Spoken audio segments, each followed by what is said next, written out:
Ce jour dédié pour l'élévation de l'âme de Maurice Moshe Ben Suzanne et de Madame Myriam Bat Aziza, sa femme de mémoire bénie. Dans le cadre de notre rubrique Les jours de Parashat Toledot, on commence l'histoire de la naissance donc, de deux grands personnages de l'histoire. Yaakov Avinu, notre patriarche, donc le plus saint, chez lui tous ses enfants, c'est déjà le peuple d'Israël, alors que Abraham et Yitzhak, il y a encore Ishmaël et Esav qui sortent. Et le frère de Yaakov, le frère aîné de Yaakov, Esav, Aracha, comme on l'appelle le mécréant. Un grand mécréant. Le Midrash dit que lorsqu'ils étaient encore dans le ventre de leur mère, Yaakov savait que ce serait Esav, le fils aîné, lui qui sortirait le premier. Alors, il lui a dit, bien sûr c'est de façon imagée, il lui a dit, écoute, à quoi ça te sert d'être le fils aîné? Le fils aîné, ça veut dire que au temple, à l'époque, avant que les fils aînés fassent le veau d'or dans le désert, c'était eux qui étaient les Kohanim, ceux qui étaient les prêtres, qui faisaient le service sacerdotal au temple. Et comme je reviendrai, de nouveau, ils referont aussi, comme ça écrit Rabbeinu Ari, en plus des Kohanim. C'est vachement dur. C'est pas bien en toi. C'est très dur. Tu n'as pas le droit de faire ci, tu n'as pas le droit de faire ça, tu es censé être au temple, enfin, en train de prier, en train de faire un service. Vas-y, éclate-toi, regarde. Je te montre un peu au lama, qu'est-ce que c'est. Regarde, tu as le Club Med, tu as les filles, tu as les bagnoles, tu as la nourriture, tu as l'argent, tout ça. Tu peux kiffer, c'est bon. Et ça voit tout ça, tu as raison. Parce que ça ne m'intéresse pas du tout de servir Hachem dans le temple, faire des sacrifices, prier, tout ça. Et ce monde est très bon, on va s'éclater. Je te donne le droit d'aînesse. C'était donc déjà prévu dans le ventre de leur mère. Bon, pour finir, quand même, Esav naît le premier et reçoit ce droit d'aînesse. Quand ils ont 15 ans, la date où Abraham Avinu est décédé, le repas qu'on fait pour les endeuillés, c'est un plat de lentilles ou des œufs, enfin, tout ce qui est rond ou des olives, d'accord? Il y a la coutume de faire aussi comme ci ou comme ça ou comme ça. Alors Yaakov Avinu fait des lentilles. Esav revient de la chasse. Il n'a rien à faire de rien, ni de son grand-père qui est mort, ni rien du tout, il a faim, d'accord? Donne-moi à manger. Il n'y a pas de lentilles pour le repas des endeuillés. Donne-moi ça. Bon, écoute, je te donne, mais tu me vends ton droit d'aînesse. Aucun problème. Tu le prends, donne-moi le verse dans ma bouche. Et donc, la vente a lieu en bonne et due forme. Et dorénavant, donc, c'est Yaakov qui est censé être le fils aîné. Yitzhak, le père, n'est pas au courant de la transaction. 48 ans plus tard, Yaakov et Esav ont 63 ans, une grande barbe blanche. Esav et Aracha, il avait une grande barbe. Il était roux, mais il avait une grande barbe. Il devait déjà blanchir à 63 ans, d'accord? Et, vous connaissez l'histoire, Yitzhak demande en cachette à son fils, et ça va m'amener un bon gibier, comme ça je te bénis, te transmets les bénédictions qui te reviennent en tant que fils aîné. Rivka, la femme de Yitzhak, elle a Ruach HaKodesh, elle l'entend, donc par Ruach HaKodesh, elle comprend qu'il y a quelque chose qui se passe, tac, elle appelle son fils Yaakov, vas-y, tu te déguises, machin, tu prends, je te fais le gibier, tu rentres en premier, tu prends les bras. Mais tu ne discutes pas. Allez, hop, Yaakov rentre, Israël dit, ça fait rapidement, oui, Baruch Hashem, ton Dieu m'a aidé. C'est vraiment toi, mon fils Yaakov, jamais ça prononce le nom de Dieu, viens que je te tâtonne, il est très poilu, et ça, il tâtonne. Il lui a mis des plus de fourrure, sa mère. C'est bizarre, à Kol Yaakov, il a aidé Esav. La voix est celle de Jacob, les mains sont celles d'Esav. C'est bien toi, mon fils. Esav, il dit oui. Il ment. Pourquoi il ment? Lui qui émet, c'est marqué, émet les Yaakov. Parce qu'on peut mentir quand c'est pour se faire brigander. J'ai un voleur qui rentre dans la maison, il me dit t'as un coffre? Je lui dis j'ai un coffre. Je lui dis non. Je suis un menteur. Où est le coffre? Il n'y a pas de coffre. D'accord? Il cherche, il ne trouve pas. On l'a bien caché. Je suis obligé de lui dire non, tu as raison, je ne vais pas mentir, il y a un coffre. Bref, c'est pas comme ça, d'accord? Vu qu'il a acheté le droit d'aînesse, donc pour ne pas se faire voler ce qui lui revient, les bénédictions du fils aîné, il peut mentir. Donc ce n'est pas un mensonge, c'est permis. C'est même une mitzvah comme sa mère lui a ordonné. Il est béni, il sort, qui rentre, Esav, papa, bénis-moi, voici le gibier. Mais qui je viens de bénir? Et Esav comprend qu'il s'est fait rouler. Et il crie, Vaïtsak, Saakag, Mara, Gdola ou Mara, Admeod, grande et amère, très, Admeod, très forte. Terrible. Il crie, ah! Et après il crie, non seulement il m'a pris mon droit d'aînesse, maintenant il m'a pris ma bénédiction.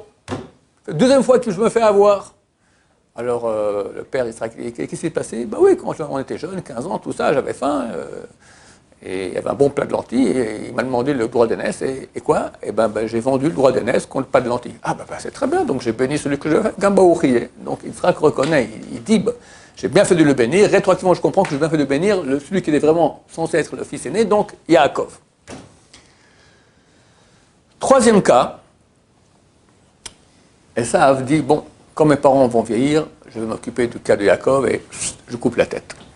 Yaakov est au courant de cela, ses parents lui disent, va chez Lavan, mon frère, là-bas chercher une femme, le temps que Esav se calme un peu. Il reste là-bas 20 ans. Il revient, ils ont donc 83 ans, plus, excusez-moi, attends, il était encore 14 ans dans les choses de Shem Ve'ever. 83 et 14, combien ça nous fait? 97 ans. C'est plus des genoux. Esav apprend que Yaakov revient, il loue le service de 400 mercenaires. Des gens de la mafia, comme ça, avec Kalachnikov. Comment on paye quelqu'un comme ça pour venir tuer? Ça coûte de l'argent. Hein? Je crois que le prix aujourd'hui, c'est $10 000 pour tuer quelqu'un. Tu dis que oui, d'accord? Alors, 400 000 $. Bon. Yaakov, il est au courant qu'il a envoyé des messagers, ils sont revenus, il dit, il y a bien 400 hommes pour te tuer. Qu'est-ce qu'il fait Yaakov? Alors c'est marqué, il a fait 3 choses. Il a prié, il s'est préparé à la guerre et il a envoyé des cadeaux. Quels cadeaux? Tu vas donner un peu d'or, un peu de pesette. Il dit, moi je connais ça. Il lui envoie des bestioles. Des chèvres, quelques chameaux, quelques vaches, quelques bœufs. En tout, 580 bestioles. Il dit, mais c'est pas ça qui va le convaincre. Il dit, ça va, je connais ça. Effectivement, Esav voit les cadeaux, tout ça. Il vient, il rencontre Yaakov, il vient et il l'embrasse. Qu'est-ce qui s'est passé? Qu'est-ce qui s'est passé? 400 mercenaires, ça coûte 400 000 $. C'est pas 400 000 $, tu n'achètes pas 580 bestioles, tu achètes une ville entière, d'accord, de bétail. Qu'est-ce qui s'est passé? Et dernier cas, à l'époque, ça c'est après qu'ils se sont réconciliés. Yaakov vient voir ça et lui dit, tu sais qu'il y a le tombeau du Marpella. Là-bas, il y a 2 places, la tienne et la mienne. Moi, j'aimerais bien enterrer ma femme Léa là-bas aussi. Il n'y a pas de place pour elle. Est-ce que tu es d'accord que je t'achète le caveau du Marpella? Comme le Marpella, il faut comprendre que c'est extraordinaire. Là-bas, il y a la tombe de... C'était quoi, c'était ou quoi? Il semblerait que c'est quand ils sont déjà réconciliés. Il semblerait. Ou peut-être avant, je ne sais pas. Je ne sais pas si c'est pas dans... Il me semble que c'est après, mais ça se peut que c'est encore avant qu'ils lui prennent la bénédiction. Et ça dit, ouais, bon, ok, combien tu me donnes? Écoute, voilà, je te fais un tas, comme ça, de pièces d'or. Ah, et ça, ouais, ça, pas de problème. De l'or! Je me pourrais des vacances, avec des voitures, avec des filles, on va s'éclater. Comme Marpella, un ton, qu'est-ce que je m'en fous? Il a dit comme ça, qu'est-ce que je m'en fous? Je suis enterré. La terre est comme ci, elle est comme ça arrive au même. Ok, Yaakov Avinu est décédé, et ses enfants le ramènent d'Égypte à Hebron pour l'enterrer là-bas. Comme il a fait promettre, il a vu jurer à ses enfants de l'enterrer là-bas à Hebron, au caveau du Marpella. Et ça se met à la porte, pas d'accord. Mais comment pas d'accord? Mon père, il a acheté. Oui, il a acheté, en fait, moi je suis l'aîné, donc j'ai droit à 2 fois plus que le cadet. Donc moi j'avais 2 places. J'ai vendu une place, il a enterré la Baléa, l'autre, elle est pour moi, pas question. Mais c'est pas vrai, dans le contrat, tu as tout vendu. Et où ce contrat? Et on laisse en Égypte, on n'a pas écrit que tu serais là en train de nous embêter. Bon, moi je veux voir le contrat. C'est écrit qu'une fois qu'ils sont réconciliés, environ quelques dizaines d'années plus tard, Esav a quitté Israël. C'est marqué toute l'histoire qu'on voit entre Esav, tout ça, la rencontre, c'est chapitre 32 de Bereshit. Chapitre 36, beaucoup plus tard, c'est écrit que Esav quitte la terre d'Israël parce que les troupeaux de Esav et les troupeaux de Yaakov ne suffisaient pas pour toute la terre. Rachi rajoute une chose, il dit, et pas à cause de la honte qu'il avait d'avoir vendu son droit d'aînesse. Donc il a reconnu que c'était une erreur. Et donc il a reconnu qu'il y avait aussi un certain droit à Yaakov. En plus, il a vendu. Même si il est l'aîné, et ça, il a vendu pour un tas d'or, c'est pas n'importe quoi, hein, un tas d'or, d'accord? Bon, alors qu'est-ce qu'on fait? Alors ils envoient Naphtali, c'est un des fils de Yaakov, qui est marqué Naphtali Ayal Shoucha, c'est comme une gazelle envoyée qui est très très rapide. Il court comme ça, il va en Égypte. il y avait le fils de Dan, Hushim ben Dan, il était sourd. Et lui, il attend comme ça, il attend comme ça, il attend comme ça. Mais qu'est-ce qui se passe? Qu'est-ce qu'on attend? Alors, raconte l'histoire. Non, mais il est gonflé, celui-là. Il a pris un kolfa, c'est marqué. Un kolfa, c'est un bâton. Je crois que le mot golf, c'est marqué, c'est venu de ça. Il prend et il lui coupe la tête à Esav. Et la tête, elle roule dans le chaos du Marpella, dans les bras de Yitzhak. Et on enterre Yaakov sans problème. Hushim ben Dan, Hushim le fils de Dan. Maintenant, c'est clair que si la tête de Esav aboutit dans les bras de Yitzhak, donc le Marpella, c'est pas par hasard qu'il a visé comme ça au golf, et hop, il a fait que la balle, elle a tourné, est arrivé dans les bras de Yitzhak et il a gagné au golf. Ça vient d'Hachem. Comment on met la tête de Esav dans les bras de Yitzhak dans le chaos du Marpella? Ça veut dire que Esav, il était énorme. Yitzhak, il aimait Esav. Quoi, Yitzhak? Il se plante, c'est un rachat. Pourquoi il aimait tellement Esav? C'était son fils. Mais quand un fils il est rachat, tu vois que Abraham, quand il voit que Ishmaël il tourne mal, il le fout dehors. Et il est malade, et il crève. Si ce n'est qu'il y a eu un miracle, on l'a ouvert, Dieu a amené un ange et il a trouvé une source d'eau en plein désert, il allait crever. Vraiment rien à faire, vas-y, crève. T'es un ennemi de Dieu. Il sera considéré de faire comme ça. La première réponse, c'est que, et ça c'est un très grand menteur. Grand menteur. Il ajoute, c'est marqué qu'il est comparé au porc. D'accord? Le porc, quand il s'assied, il met ses sabots en avant. Il y a un seul animal qui a le signe extérieur de sainteté et pas le signe intérieur, c'est le porc. Quand il met ses sabots, on voit qu'il est cachère. Il dit, regardez, je suis cachère, mais dedans il est pourri, il ne remue pas. D'accord? Ça c'est Esav. Esav montre extérieurement qu'il est cachère et dedans il est pourri. Bon, mais Yitzhak, c'est pas un petit enfant, il voit très bien que Yaakov étudie la Torah jour et nuit, et ça, il va dans les champs, etc. Il doit comprendre. En fait, c'est beaucoup plus profond. Au niveau kabbalistique, il y a des axes de conduite, comment Hachem gère son monde. Abraham, c'est le chesed, c'est un chesed à Abraham. Chesed, c'est la miséricorde, la bonté divine. Yitzhak, c'est le din, c'est la rigueur. Maintenant, il y a une place qui est entre les deux, ça s'appelle Tiferet. Et il y a deux places là-bas. La Tiferet du côté du chesed et la Tiferet du côté du din. Tiferet du côté du chesed, c'est Yaakov qui l'a hérité. Donc lui, il ressent plus Abraham Avinu. Chesed, ça veut dire je suis bon, etc. Et bon, je ne suis pas un... j'étudie la Torah et je me sanctifie. Le din, c'est quoi? C'est la rigueur céleste, c'est quoi? C'est être en contact avec le mal et se retenir. Le din, la rigueur, c'est se retenir. Quelqu'un qui se retient, comme Yitzhak, il va te faire égorger, pas facile. Il accepte, il dit rien. D'accord? C'est le fait de se retenir extrêmement fort, ça c'est le din. Esav a hérité ce rôle-là. Et Yitzhak, donc, aime ça. Donc il trouve normal que Esav, il a dans les champs, il fréquente les filles, etc., sans toucher. Il fait attention, je suis Négia, soi-disant, d'accord, il fait attention de ne pas les toucher, mais il ne fréquente pas comme Yaakov. Il dit, Yaakov, c'est facile, tu la Torah, bah, il se sanctifie. Aller à l'extérieur, être en contact avec le mal et se retenir, ça c'est beaucoup plus grand. Ça ressemble à ce que Yitzhak. Donc Yitzhak, il aimait beaucoup Esav. Esav, il a raté l'épreuve. Il est tombé avec les filles, il a assassiné. Le même jour où il est venu prendre les lentilles, il a fait 5 péchés graves, assassinat, adultère, etc. Qui l'a remplacé? Parce qu'il y avait une place vacante là-bas. Il faut bien quelqu'un là-bas, le roi David. Le roi David, il était sanguinaire aussi, il était roux, il était attiré par les femmes, d'accord, mais il s'est sanctifié complètement, et là, il a réussi à être la 4e roue du chariot céleste à la place de Esav. On dit que le chariot céleste, il y a 4 roues, d'accord. De toute façon, imagine dire qu'il y a 4 piliers. Abraham, Yitzhak, Yaakov et Esav, ça aurait dû être. Mais Esav, il a raté. Alors, il manque un pilier, c'est encore branlant. Qui vient? Le roi David. La question se pose. S'il a une grosse tête pareille, s'il y a tellement de kadosh sur Esav, comment il arrive à vendre le droit d'aînesse déjà dans le ventre de sa mère? Il voit le Club Med, il voit les écoles, il voit les filles, il voit les voitures. Allez, je te donne le droit d'aînesse. Pour un plat de lentilles.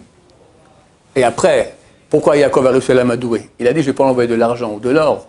Je lui envoie 180 bêtes. Il verra, c'est de la nourriture potentielle, c'est la richesse, l'argent, on va acheter avec ça, mais c'est déjà ce qu'on peut acheter avec l'argent. Il voit ces choses-là, et on envoie un premier troupeau, après on attend un deuxième troupeau comme ça, pour désaltérer son assouvissement de Rolam Hazé, des choses de ce monde-ci, et ça, il tombe dans le panneau, et il vient, et il l'embrasse. Idem Kavo du Marpella, on lui fait un tas d'or, il est prêt à donner tout. Mais, vu qu'il a une bonne tête, il comprend aussi qu'il s'est fait avoir. Alors en fait, c'est là ce qui se passe. Ce qui se passe, c'est chez chacun de nous. On a tous un petit essai avant dedans, d'accord? La tête comprend très bien qu'il y a des choses qui sont justes et des choses qui sont fausses. C'est marqué que les Réchaïm, ils sont dans la main de leur cœur. Les mécréants sont dans la main de leur cœur. Les tzadikim, leur cœur est dans leurs mains. Le Rav Shach, il était très proche du Rav Yecheskel Levinstein, qui était le mashgiach de Ponovitch, aussi après Amir. Un grand tzaddik. Et le Rav Yecheskel Levinstein, comme on dit, il est un jour tombé malade. Et on l'a mis à l'hôpital là-bas, à Pnebrak. Le Rav Shach est venu, il a parlé là-bas au médecin, qu'il connaissait bien, il a dit, écoutez, cet homme-là, c'est l'homme le plus grand que je connaisse au monde. Occupez-vous de lui comme il se doit. Ok, très bien, pas de problème. Il ressort de l'hôpital, les élèves du Rav Shach lui disent, Kvod Rav, ok, Kol HaKavod, Rav Chaim Levinstein, c'est un grand tzaddik, un grand Talmid Chacham, mais bon, des grands, il y en a eu d'autres dans le monde. Rav Chaim de Brisk, le Chazon Ish, ça ne manque pas des gens énormes.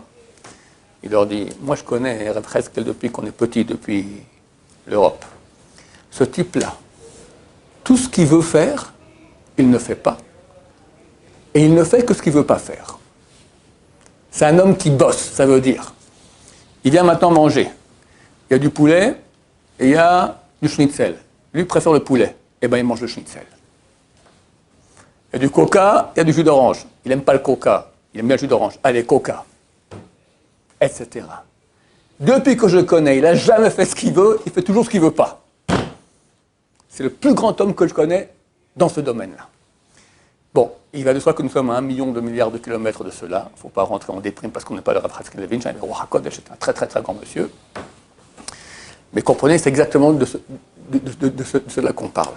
Et ça, il comprend, Kaoud Marpella, c'est énorme.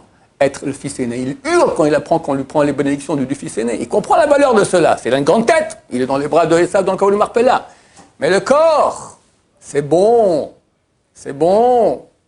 Quand tu lèves-toi le matin pour aller prier, tu comprends bien qu'il faut arriver à temps, un quart d'heure avant, mettre ta lit, filine, sympathique, commencer les corbanotes, tout ça. Mais combien c'est bon de rester en joie, les élèves ici le matin, gagner 2 minutes de plus dans le... Je dis pas que je suis meilleur, d'accord? Mais 2 minutes de plus dans le lit. Mais qu'est-ce qu'ils perdent à cause de ça? C'est tellement bon, tu as dormi 7 heures, ça va, encore 2 minutes, qu'est-ce qu'il va avoir? 7 heures et 2 minutes. C'est bon, c'est bon, c'est bon. Tu es dans l'avion maintenant, tu reçois ta faim, le repas. Tu vois, le rabbin, le Rav, connaît pas, c'est archi inconnu. Bon, kasher, pas que tu commences à faire réfléchir maintenant. Bon, peut-être pas la viande, peut-être le poisson c'est kasher, le poisson tu peux avoir dans la... Tu commences à... Tu manges ou tu ne manges pas, d'accord? Ton ventre, il dit, mais vas-y, peut-être tu as encore un religieux à côté de toi en train de manger. Bah, si lui mange, je peux manger moi aussi, d'accord? C'est bon! Pour vous dire que quand on est le corps, à chacun de nous, il nous pousse. Alors, décide dans quel clan tu veux être. Celui des Réchaïm, que leur cœur, eux sont dans le corps de leurs mains, il ne veut pas. Il ne veut pas dormir plus tard, il ne veut pas regarder la fille dans la rue, il ne veut pas mentir, il ne veut pas magouiller. Mais mon cher ami, tu es maître de rien, c'est ton corps qui est maître de toi. Yetzerara. Ou bien le contraire, c'est toi le boss. C'est toi qui décides. Bon, évidemment, ce n'est pas noir ou blanc, mais chacun de nous doit faire des efforts pour commencer à être lui le boss de lui-même. Et quand on décide maintenant que c'est non, c'est non. Et qui décide? Pas le cœur, la tête. Et ainsi, on va vaincre. On sera le Yaakov de nous-mêmes et pas le Esav de nous-mêmes. Baruch Adonai, l'olam, amen, amen.